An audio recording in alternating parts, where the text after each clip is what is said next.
magkita tayong muli. Hindi ko lang alam kung kailan. Sa Setyembre, magkita tayo sa siyudad ng New York. Sige! Pangako magkikita tayong muli.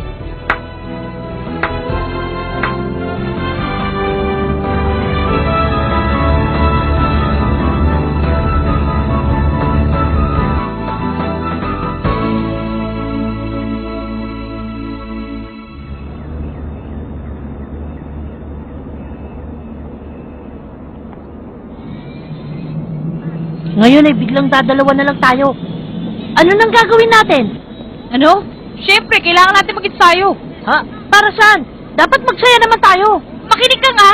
Sa tingin mo ba kung ganyan ka lang kalakas, makakaya mong labanan si Hisoka pag nakita kayong dalawa? Kukulangan ng kalahating taon. Siguro nga kahit 10 taon pa. Halika nga, ipapaliwanag ko sa'yo na maintindihan mo. Ito si Hisoka. At ito naman si Hanzo. Oh, sige. Ang kakayahan ni Hisoka, si Hanzo, ay hanggang dito sa guhit na ito. At kung ang kakaya mo naman, Ha? nandito, dahil kaibigan pa kita. Grabe naman. Eh hanggang saan naman ang kakayahan mo? Ang sa akin? Teka, siguro mga, hanggang dito. Malamig pa ulo ko niyan. Galing ko talaga. Talaga? Kung ganun, mas magaling pa sa'yo si Hanzo. Ano yun? Kinuha, napakagaling mo talaga. Huwag ka namang ganyan! Nakakaya tuloy eh. Alam mo, hindi ko masabi ang pinagkaiba ng kakayahan ko sa ibang tao. Ikaw talaga, ayos lang yun. Ang sinasabi ko sa'yo, puro pagtatansya lang. Talaga? Tinatansya mo lang? Pero alam ko namang nakukuha mo kung anong ibig ko sabihin. Habang nadadagdagan ang karanasan mo, lalo kang umuhusay sa ginagawa mo. Tsaka kung marami ka nang nalalaman, mabuti pa itago mo na lang. Para hindi ka mapag-aralan ng iyong mga kalaban. Siya nga pala, talaga mahusay yung si Hisoka, no? Oh. Kung hindi mo pepwersahin ng pagsasanay sa 6 na buwan, hindi mo siya makakaya. Gon, Ha? meron ka bang pera?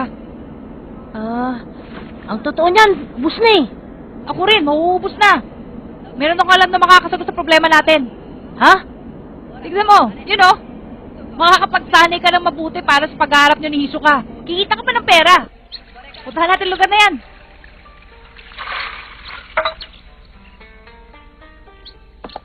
Kamusta na kaya sila? Ano na kaya ang pinagagawa nila ngayon? Sa palagay ko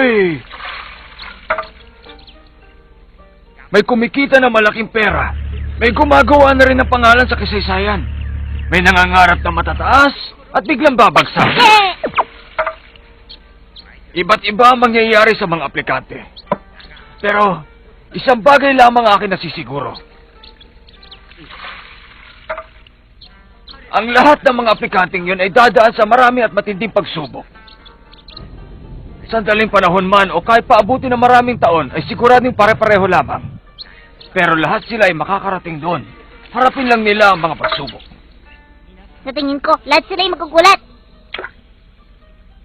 Pero ngayong taon, ang iba sa mga aplikante ay alam na kung anong naghihintay sa kanila.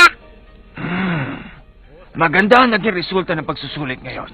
Kung ano man ang gagawin nila, pagdating ng araw na yon, saka na lang natin malalaman kung dapat nga sila maging isang hunter. Nangyayari yung taon-taon, pero Ginoong Chairman, sobra naman yata. Ano ba sinasabi mo dyan? Walang sino man tagapagbigay ng pagsusulit ang magsusubo ng sagot sa kanyang mga estudyante. Totoo po yun.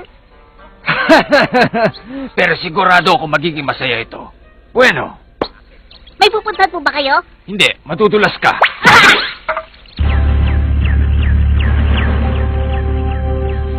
Nandito na tayo, Gon. Yan ang kulis sa'yo sa langit. Wow! Meron yung 2 daan at 51 palapag. Sabi nila, yan ang pang-4 na pinakamataas na gusali sa buong mundo. Kapag nanalo ka sa laban, babayaran ka kaagad, tapos paakyatin ka sa susunod na palapag. Habang pataas ka ng pataas, palaki rin ang palaki ang pera mapapanalunan mo. Naintindihan ko na ngayon. Babayaran ka nila ng babayaran habang kaya mong lumaban. Tama? Hindi mo kailangang puwersa na sarili mo umakyat sa itaas para makaipon ng pera. Paano yan? Naubos na lahat ng pera natin dahil binayad na natin sa ticket. Kaya sigurado magsisimula tayo sa wala.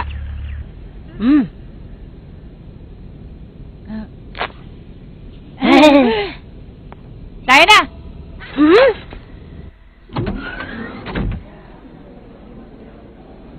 啊 Lahat sila ay mukhang magagaling. Kala mo lang yun. Talaga? Oo. Maligayang pagdating sa Coliseo sa langit. Sulatan niyo lamang ang inyong application. Ayun! Ha? Ano kaya yun? Sige! Isang bata lang yun na makulit. Ha? Hindi naman po mahirap ang patakaran. Basta mapabagsak niyo lang ang kalaban kahit anong paraan pwede niyo gawin. Alam na namin ang patakaran. Alis na tayo. Opo, Master! Sino kaya ang taong yan? Ang Ang susunod sulat po, mo sa punto ng karanasan maligayang sa pagdating sa pagpapalaban Coliseo sa para langit. umangat kagad ang ating Sulatan baitang. niyo lang po ang application. Madali lang yung patakaran. Basta mapabagsak niyo ang kalaban kahit anong paraan pwede niyo gawin.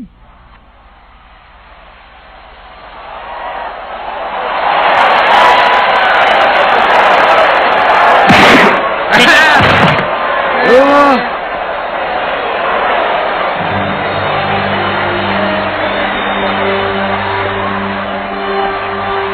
Wow!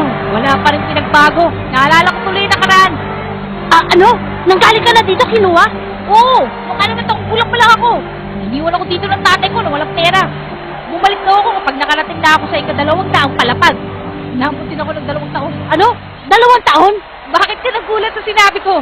Kung ang kakalabanin mo ay katulad ni Hisoka, dapat lang na malampasan mo ang 200 palapag na yun. Tama ka. Ang manlalarong may numerong 1973 at 2055 pumunta kayo sa ranking.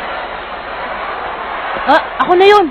Nakakaramdam ako ng nervyos. Gon, kung hindi ako nagkakamali, nalampasan mo ang 7 ng pagsubok. Mm. Kaya huwag kang mag-alala. Ang dapat mo lang gawin ay... Ano? Sigurado ka?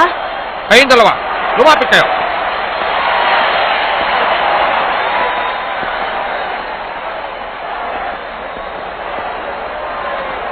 Tingnan niyo, may paslit na kasali. Oo, siguradong iiyak yan na parang sanggol mamaya. Bata, umuwi ka na lang. Hinahanap ka na ng nanay mo. Seryoso ka ba sa labang ito? Oo, seryoso ako. Bakit mo tinanong? Huwag mo akong sisihin kapag nalumpo ka. Swerte naman ng lalaking yan. Kaya mong pabagsakin ng bata yan kahit sa isang suntok lang. Ang laban dito sa unang palapag ay para makita ang kakayahan ng mga manlalaro. Kailangan niyo maipakita sa ating huwes ang lahat ng inyong makakaya sa loob lamang ng 3 minuto. Ano? 3 minuto? Ang segundo ka lang. Ngayon, ang laban ito. Simulan na! 1 segundo. 2 segundo. Kailangan ko lang siyang tulak ng malakas. 3 segundo.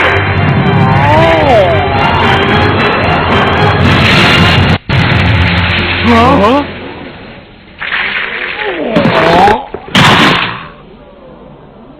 Ang galing! Ha? Hindi ko akalain gano'n na pala ako kalakas. Anong klaseng nilalang yung batang yan? Hindi siya tao, isa siyang halimaw. 2055. Ano yun? Pumunta ka na sa ika-50 palapag. Galingan mo pakikipaglaban, ha? Sige. Ika-50 palapag na raw ako. Ang galing mo. Numero 2054 at 2039 pumunta sa rank A. Ayos! Galingan mo rin. Balikan sa akin to! Makinig kayong dalawa. Sumigaw din kayo para sa kaibigan ko si Kiluwa. Oo. Sisigaw ko hanggat makakayo ka para lang sa kanya.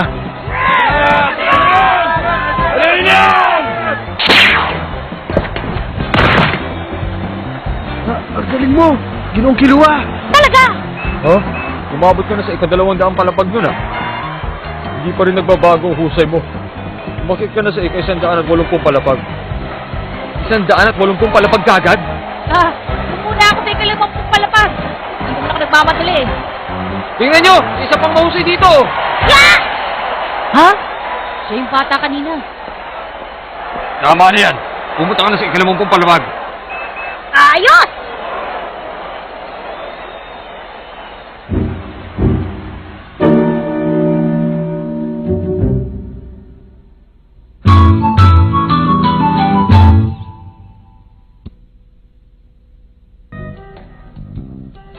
Sa gusali ito, ang bawat bahagi ay binubuo ng 10 palapag at kailangan niyong umabot sa ika-200.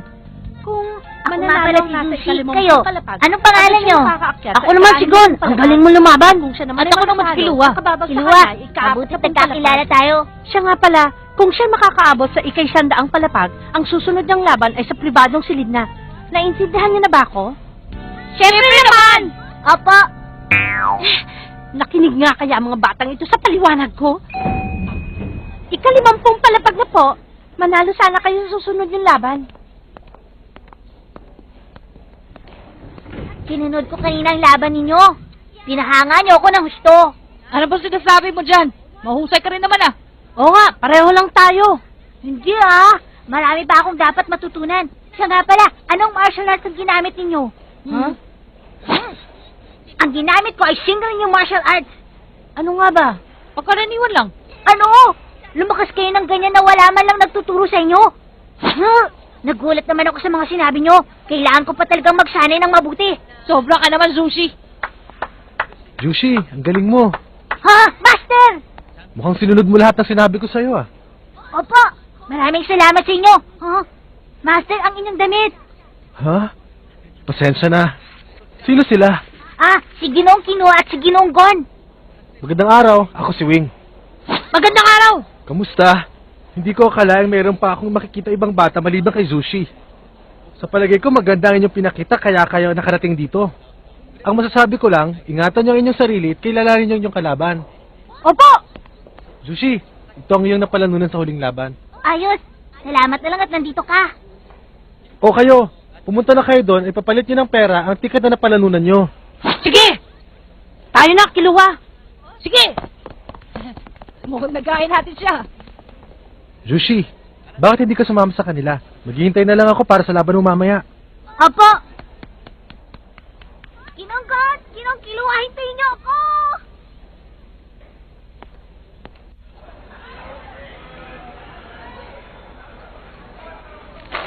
Ano? 152 guineas. Sakto lang yan para sa isang soft drink. Hindi pa rin nagbabago bayad, oh. Sigurado ka ba dyan? Oo! Matalo ka o manalo, ito lang ang makukuha mo sa una.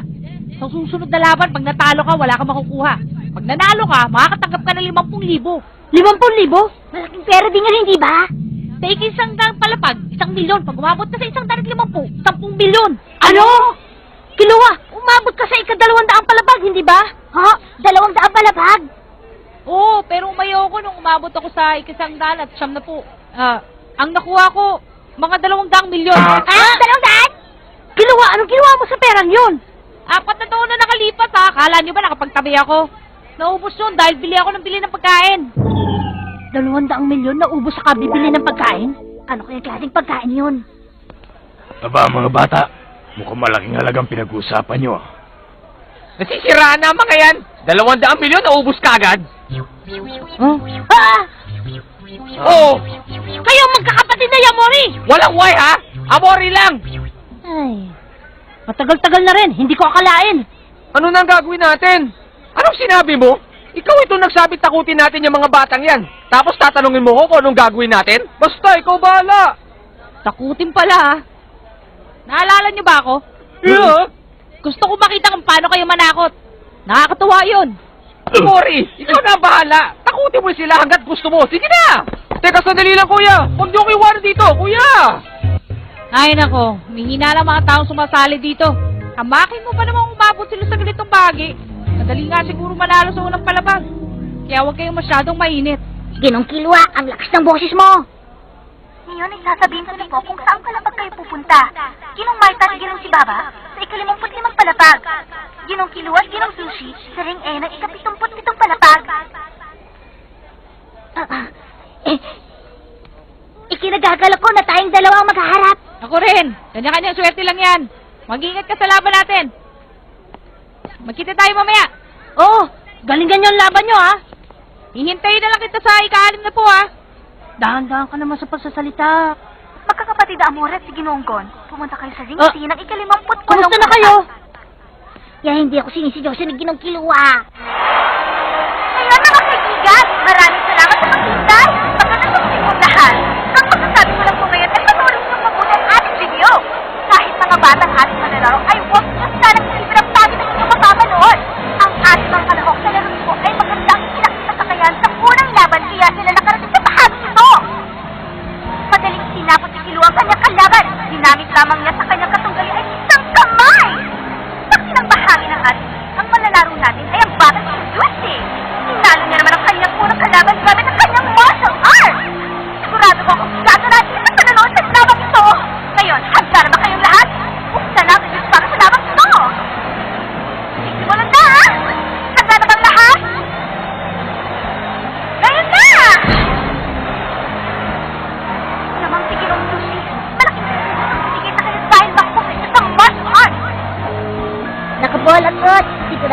dapat itong kinuha. Ngayon, bibigyan natin sila ng magkakasino para pagpuan nila ng laban. Simulan na! May forma siya. Mukha naman siyang alerto. Hindi niya matututunan sa isang araw lamang. Pero hindi pa rin siya ubra sa akin. Kung bakit sige ng kilo ay parang lamang nasa parke.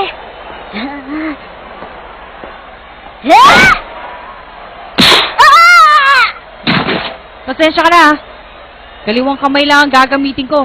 Hanggang sumabot ako sa ikrisang daan at 50 palapag. Dalawa!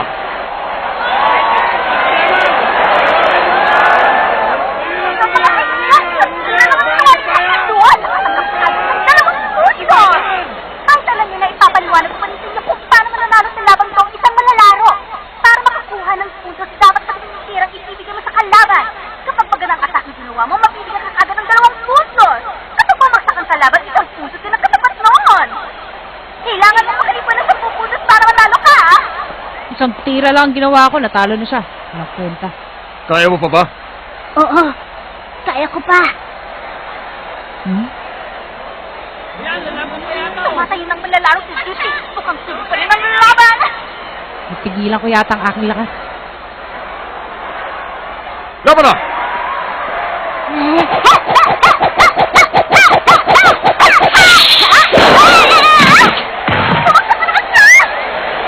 Magaling siya.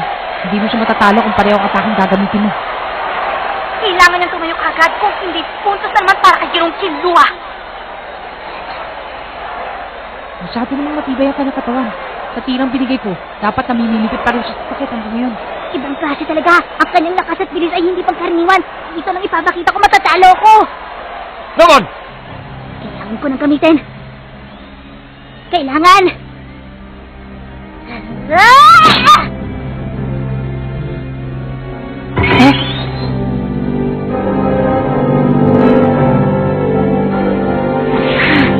Ano nangyayari?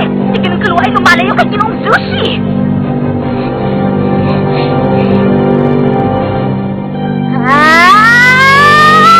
Sushi!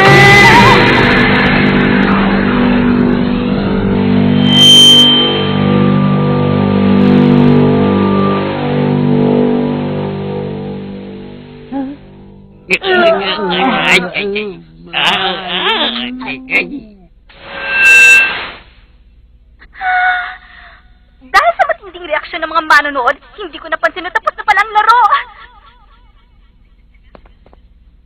Ang masasabi ko lang, maghanda ang mga manlalaro. Dahil ipagpapatuloy natin ang malaro!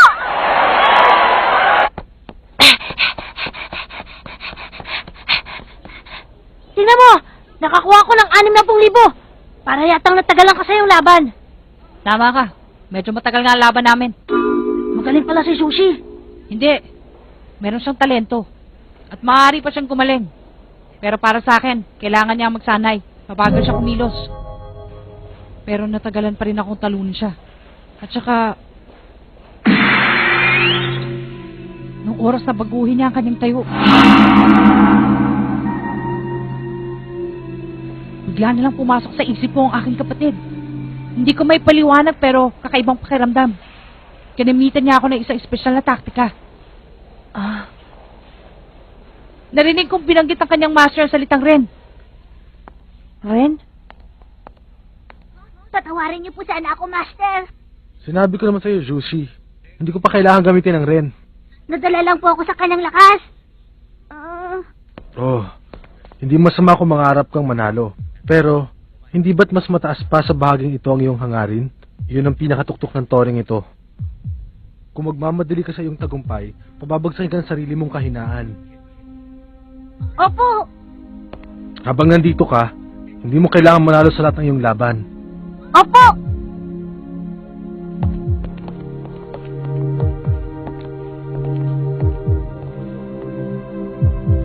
Ang salitang Ren at ang tuktok ng toring ito. Ha? Gon, paano ba yan? Nagbago na ang plano ko. Ha? Ang pupuntiryahin ko ngayon ay ang tuktok.